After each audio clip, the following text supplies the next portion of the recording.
کو قربان کیا، یا اللہ پاک ہماری قربانی کو قبول فرما لے، ہمارے حج کو قبول فرما،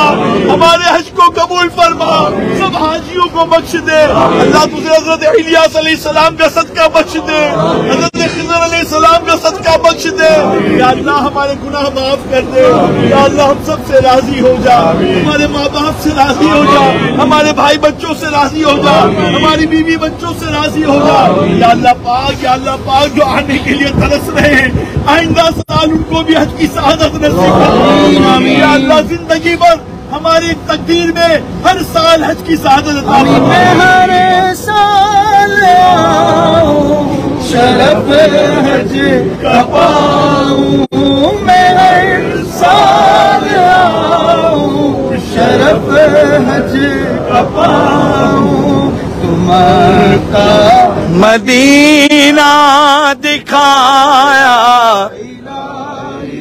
تمہارا مدینہ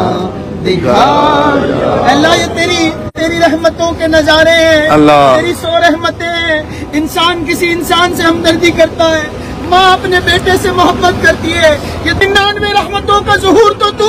بروز قیامت مومنین پر فرمائے گا، اللہ تجھے تیری ان رحمتوں کا واسطہ، اللہ آج کے دنوں میں محروم نہ رکھنا، اللہ ہم پر رحمت کی چادر عطا کر دے، اللہ ہمیں رحمت کی وادی کا امین بنا لے، اللہ ہمیں رحمت کے قلعے کا مکین بنا لے، اللہ ہمیں رحمت سے دور نہ کرنا، اللہ ہمیں رحمت سے دور نہ کرنا، گناہگار ہیں، خطا کار ہیں، اسیاں شیار ہیں، ہر طرح سے بیکار ہیں، ان تمام حاجیوں میں جو سب سے گندے سب سے نکمے مولا وہ ہم، اے رب کریم ہمیں اس بات کا اقرار ہے، اظہار ہے، مگر مولا ہم تجھ سے امید لگائے ہیں، تو ہی تو فرماتا ہے لا تقنطوا من رحمت اللہ، اللہ تو ہی تو فرماتا ہے وَإِذَا سَأَلَكَ عِبَادِي عَنِّي فَإِنِّي قَرِيبٌ، اے اللہ